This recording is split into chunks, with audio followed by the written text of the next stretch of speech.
farzandingizni sochini hech qachon yoshligida piska bilan yoki britva bilan mutlaqo olmang. Shu yoshligidan, ya'ni chaqaloqligidan farzandlarni sochini britvada yoki mana bu ustarada oladigan bo'lsangiz, siz unda sochni folikullarini zararlab qo'yasiz.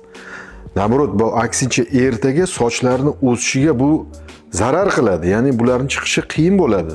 U sohada atrofiya bo'lishi mumkin. Shuning uchun tegmanglar. Har bir yoshni o'zida ham yangilanib turadigan fazalari bor. Ya'ni chaqaloqlarda u sochlar doimiy soch emas, u to'kilib yana boshqa soch chiqadi undan keyin. Doimiy sochlar. Xuddi mana tishlarni ham har xil tishlar bo'ladi-yu, tug'ilganda u keyin tushadi, keyin sekin-sekin aql tishlar mana 25 yoshda chiqadi. Xuddi shunaqa sochlarni ham o'zini ham chiqadigan vaqti bor. Uni sizlar majburlab kalga olib, zo'r qilib chiqara olmaysizlar hech qachon. Bu videoni mana shu ota-onalarga yuborib qo'yamiz. O'zlari keyin bilib-bilib sochlarini o'z vaqtida oladigan bo'lsin.